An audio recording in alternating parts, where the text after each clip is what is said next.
The month we have been waiting for has finally arrived, and with its arrival, I decide to hunt my most promising food source. Given the drought, I only have one good plot on the entire farm, and that is where I head, to a redneck blind on a big and beastie plot in a narrow valley on the western fringe of the Lone Oak Bucks Range. Well, we finally made it to November. It's the annual, I don't know what you'd call it, the quest for the rut.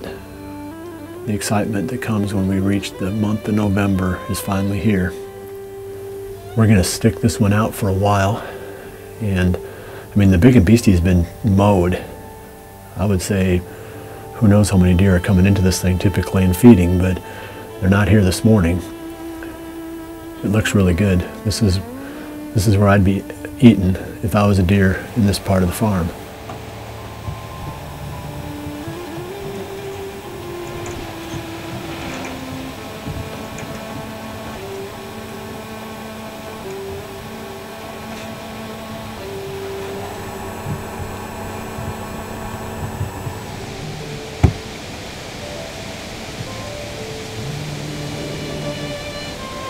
It's 1 o'clock in the afternoon now, and as promised, we're still in the same spot where we started this morning. Drake had a little bit of a nap there, a couple hours. I guess hunting all day and producing video blogs all night is a little too much for him. Imagine that. But during the middle of the day, I had looked like a 2-year-old 8-pointer go by, and stop in the food plot for a while and check it out. He was just out cruising. Didn't look like he was here to feed. He was just kind of passing through. And I had a bobcat approach right underneath the blind. Other than that, it was a pretty slow couple hours there right during the middle of the day.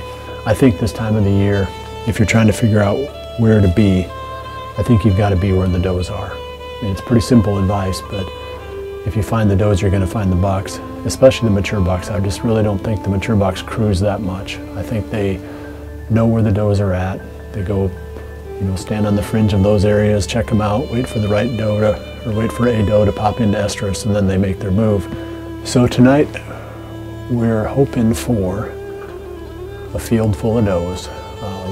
We got several hours to wait, about 5 hours yet, 5.5 hours until the end of legal shooting time, but it'll be a comfortable time now that the temperatures have kind of picked up. I'll keep updating you along the way, and before this evening is done, hopefully we can show you some cool stuff.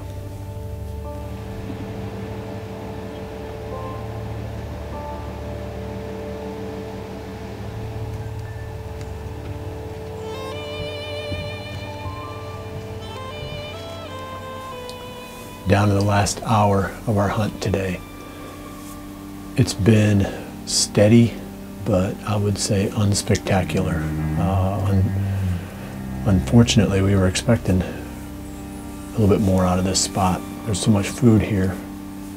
The plan for tomorrow with the northeast wind is to go back after that wide 10.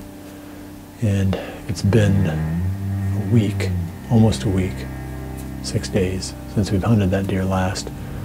I think he's living right in that one little spot. I don't think that deer is covering much ground. Ran a lot of cameras around the area, and he only ever showed up on one camera. So that makes me think that, if we just put our time in there and hunt carefully around the fringes of where I think that deer is living, we've got a pretty decent chance of at least seeing him again. He's a cool buck. It'd be fun to get another crack at him. And we're going to be in a tree stand overlooking an open gate on the edge of a small clover plot waiting for the wide 10. Frigid Forage Big and Beastie has become one of our go-to food plot products because it is very versatile. It will grow in a wide range of conditions, and there is something in the blend that deer seek out during each part of the season. Redneck blinds allow me to hunt more comfortably on cold days, and that means I hunt longer. That is one important key to success. You have to be out there if you hope to fill tags. Cabela's offers a wide range of footwear that accommodate all types of hunting, from early season spot and stalk to late season stand hunting. What you wear on your feet has almost as much to do with your success as what you carry in your hands. With an industry-leading lifetime warranty, our choice in footwear is simple: Cabela's. Versatility is one of the most important features of a good food plot seeder. It must be able to plant a wide range of seed sizes at a wide range of rates and place them in the ground at the correct depth for each application. The RTP Genesis is ideal in each of these regards. Versatility is one of the things we like most about this seeder. The forecast for the morning of November 2nd calls for light and variable winds. Anytime I see that in the forecast, I avoid hunting my best stands or my top bucks. Getting in without being heard is tough, and then once on stand, too many things can go wrong when the day starts out calm. We made the right decision this morning not to go into that spot where the wide 10 is living. The wind has been switching about every 5 minutes. It'll blow from the southeast for 5 minutes, and then it'll blow from the northeast for 5 minutes. And I wouldn't have wanted to be someplace where I had a certain buck that I was after. With these light and variable wind conditions, it's just a killer. So kind of keep that in mind. If you see light and variable in the forecast or really low wind speeds, stay away from your best spots because the chances of messing them up are real high. It's going to be a good opportunity to climb down, wait for these winds to stabilize. Hopefully that happens before midday, and then we're going to go after that wide 10 this afternoon.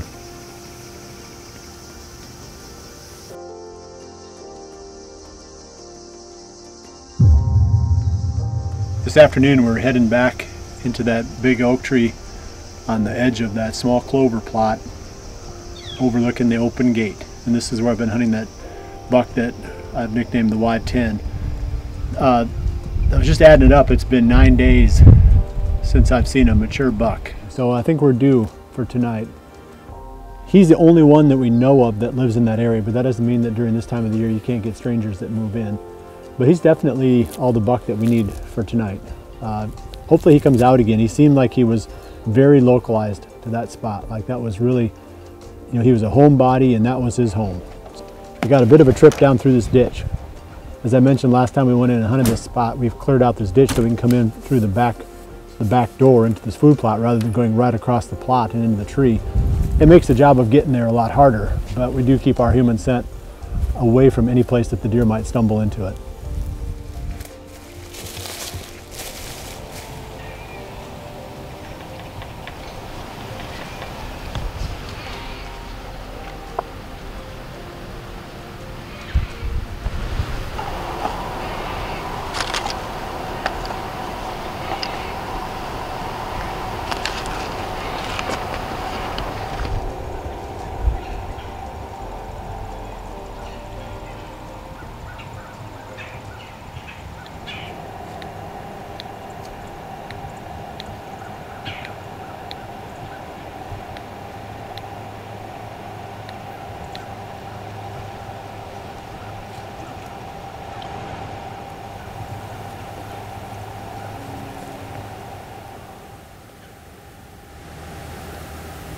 Running from something because I heard something running that way. Really? Yeah.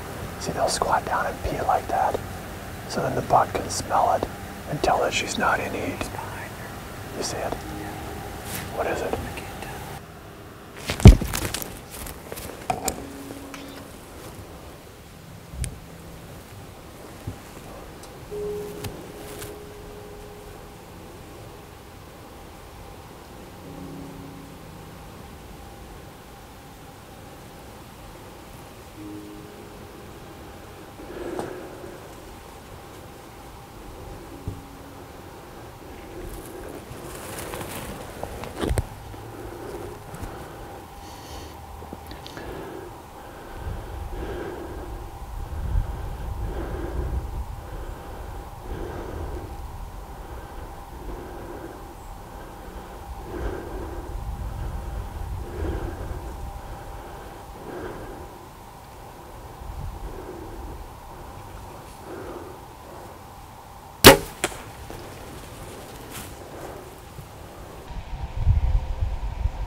can't believe that.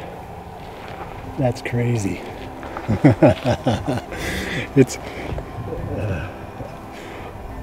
probably 4 o'clock, maybe even earlier. And that doe squatted when she came out on that point. She squatted and peed. And I said to Drake, there's got to be a buck behind her, because usually they'll squat like that just to show the buck whether they're in heat or not. And then he stopped right there facing me again, just like he did the last time. And I thought, we're going to have another one of those exact encounters where I'm going to stand here at full draw for a minute, and then he's going to end up not offering me a shot. We took a couple of steps and perfect broadside, 30-yard shot. That is awesome. That's one of the funnest hunts I've had in a long time. You know, I was just complaining at the truck that it's been 9 days since we've seen a mature buck, and he was the last one that we've seen. Gosh, that deer is so comfortable in this plot. I mean, it's 4 o'clock. Probably not even 4 o'clock. Do you have your, I mean, we're gonna look and see what time it is. It's at least 3 hours. 3:30, so it's 3 hours before the end of legal shooting time, and there he is. But we don't need to stay up here any longer. We're gonna go down and look at him. This is gonna be the easiest recovery job I've been on in a long time.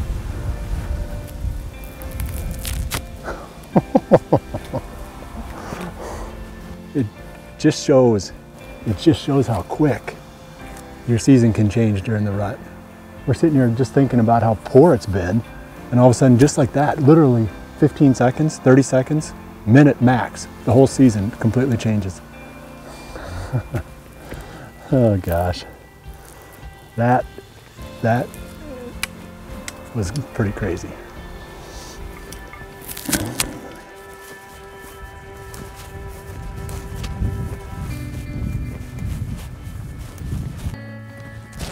That is cool. That's the one we've been after the whole season. Day 16, I think we're up to. The interesting part on this buck too is every time we got pictures of this deer, every time we filmed him during the summer or this fall, it was right in this one little small area. He was the ultimate homebody buck. The other thing that's probably just as big a factor as any on this deer was that doe.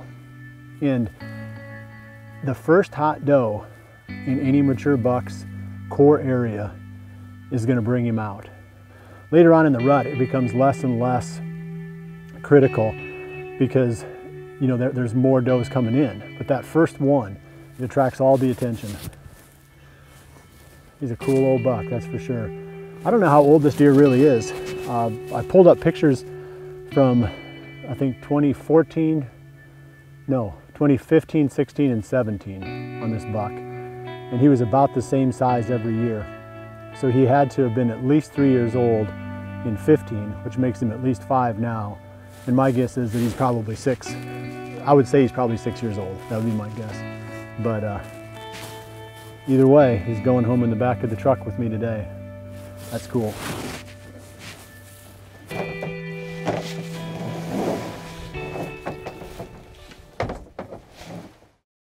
On this hunt, I was using Nikon's Laser Force range-finding binoculars. I love them because now I can carry one piece of optics instead of two. The rangefinder reticle appears clearly in all lighting conditions, and the bino is top-notch. It was a Hoyt bow that delivered the perfect arrow on the wide 10. I've been shooting Hoyt bows since 1995. If you shoot a bow long enough, it starts to feel like an extension of your body. That level of comfort only comes when you shoot a smooth bow that fits you perfectly and gives you total confidence. Ozonics devices electronically change oxygen molecules into ozone molecules, which are unstable. As they rain down from the Ozonics unit, these unstable oxygen molecules try to stabilize by grabbing carbon molecules wherever they can find them. Human odor is primarily carbon-based, so the ozone eats up the scent molecules as the two gases mix in the airstream downwind of your stand. I take my quiver off when I'm whitetail hunting. By removing the quiver, I make the bow lighter and easier to handle in the stand. But I also reduce the side profile, so if the wind is blowing, it doesn't have as much surface area to push against. Fused quivers are all quickly detachable, and they have convenient loops on which to hang them in the tree stand. Even as we were packing the wide 10 into the back of my truck, 120 miles to the southeast, Zach Rozmus uses a creative entry route to access the stand where he hopes to see one of his top bucks. Today is November 2nd, and I'm all set up for the afternoon hunt. Exactly 1 year ago today, I shot the biggest buck of my life, and that's actually from this exact stand that I'm sitting in right now. And it was very similar conditions that day as well. I'm kind of anxious to see how this access is going to work out for me. You know, I've talked about a couple times now where I've sat this stand. I built that bridge in the off season, and this is actually the first evening hunt where I've used it. Hoping to see a couple more mature bucks tonight. I had that awesome encounter with Gnarles a couple nights ago, and I'd love to get a crack at him, but I'd also, you know, really like to see maybe Teddy on his feet, and then another buck I call Stubby. All of them have been regulars in this area, so I think there's a good chance I could encounter all three of them. You know, even one would be great, obviously. But I'm all nestled in and ready to enjoy tonight's hunt.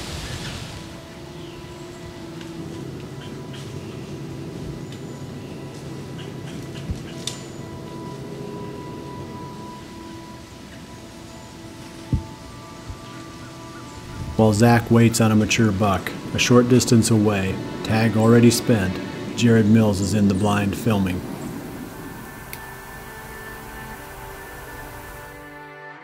Well, it's November 2nd here, and I'm sitting in a blind this afternoon, but I don't have a tag. I killed my buck last Friday and haven't got my other tag yet, so tonight's just a scouting mission, coming out trying to get cool footage, and man, it's been an unbelievable afternoon.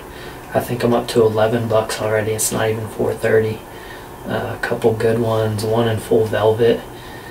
You know, I don't know if it's an antlered doe or what, and I think even the other deer are confused because for a while they were posturing up like they wanted to fight, and then a couple other bucks were chasing it like it was a hot doe. So, man, it's been an awesome afternoon. One of those afternoons you wish you had your bow and a tag, but it's cool to watch all this nonetheless. November 2nd, just one of those days. I have two buddies that have killed within the last hour, so I'm going to sit here until dark and see what else comes out, and then go help some friends track deer. So just one of those days. With 40 minutes remaining in his hunt, Zach Rozmus continues to scan the forest for signs of movement. Well, it's about 5:45 right now. We got about 40 minutes of legal shooting night left. There had been kind of a lull in the deer activity for quite a while when I was seeing good movement early. But now there's like 4 or 5 does up here on this ridge to my west. And it looks like they're actually kind of wanting to come down this way. It sounds like there's a combine up to the northwest, so like a half-mile away, that's hitting that bean field that's up there. So maybe that'll push some deer down my way. But I'm pretty optimistic yet. I've been kind of texting some of the pro staff guys back and forth since I've been out in the stand, and it sounds like a lot of people are seeing deer movement. I'd be surprised if a couple don't hit the ground tonight.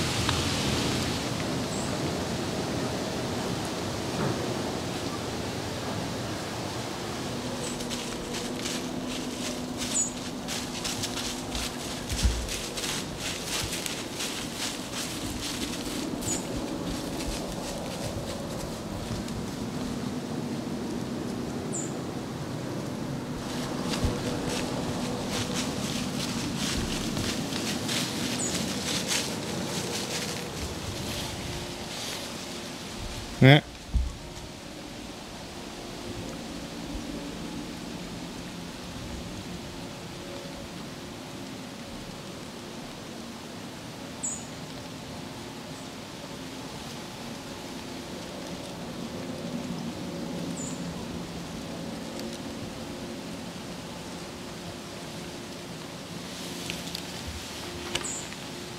Meh.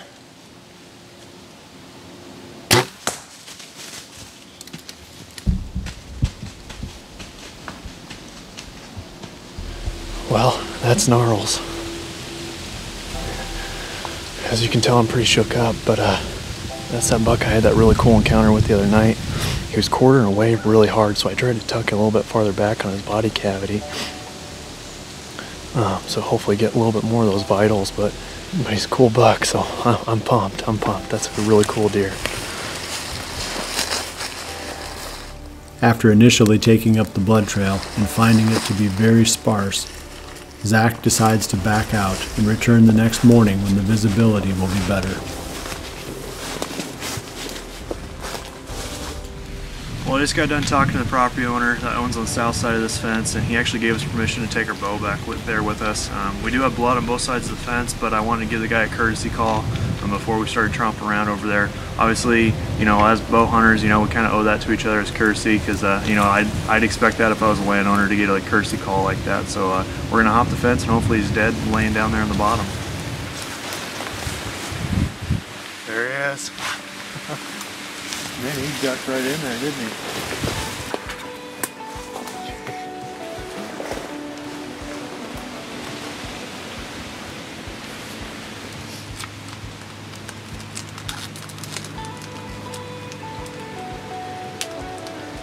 This is a deer I've actually had trail camera photos of for 2 years now, and every time I saw him in photos, he just looked like a monster body deer. And I hadn't seen him on the hoof until a couple nights ago on Halloween. I had him in a food plot about 50 yards, and I just couldn't make it happen that night, but on November 2nd, 2 years in a row, I finally made it happen.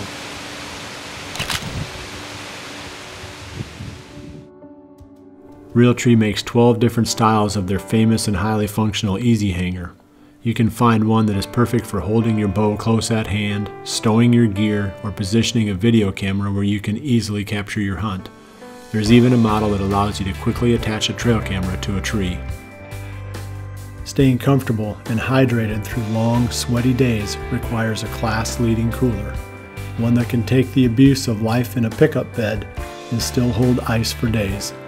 That is why American-made Grizzly coolers go with us on every scouting trip. Being able to thread an arrow through small openings can pay off in venison. For whitetail hunting, I like a sturdy arrow weighing roughly 5.5 to 6 grains per pound of your bow's maximum draw force. This produces quiet shooting and good penetration, but still permits a reasonably flat trajectory for shooting through openings. Easton's FMJ arrows fit this requirement perfectly. For more than 40 years, Wasp Archery has been making durable and dependable broadheads. They set the standard for the industry when they invented the first replaceable blade broadhead in 1972. This family-owned brand is built on a generation of innovation and continues to be made right here in the United States. Wasp offers a broadhead model for every style of bow hunting. Check them out at wasparchery.com. This is where I've been hunting that buck that I've nicknamed the Wide 10. He's definitely all the buck that we need for tonight.